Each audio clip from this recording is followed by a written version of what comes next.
Anong purpose ng ayuda? Talaga bang ang ayuda binibigay mo para makatulong ka sa tao?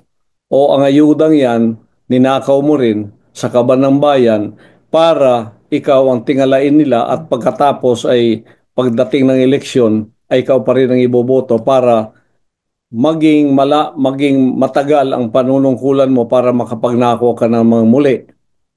Ano ang layunin mo? Anong purpose mo? Tumulong sa kanila? Oh.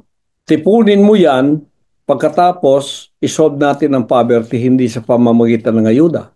Kasi ang ayudang yan, ang purpose niyan ay para ang politiko lumawig sa kanyang pagiging politiko.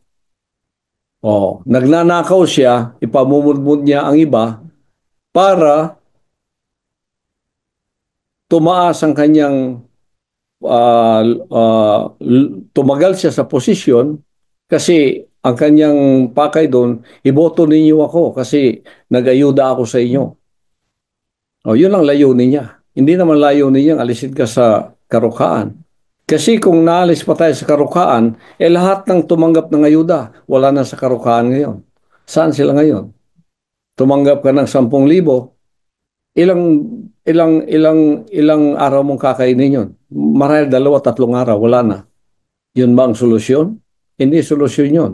Ang layunin ng ayuda ay upang mapatagal siya sa posisyon para iboto na naman siya upang ang kanyang pagnanakaw ay magpapatuloy. No, niloloko mo rin ang tao.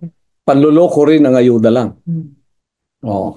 Hindi yun ang solusyon. Kasi nandito tayo para solusyonan ang karukaan. Yun bang solusyon? Hindi yun ang solusyon.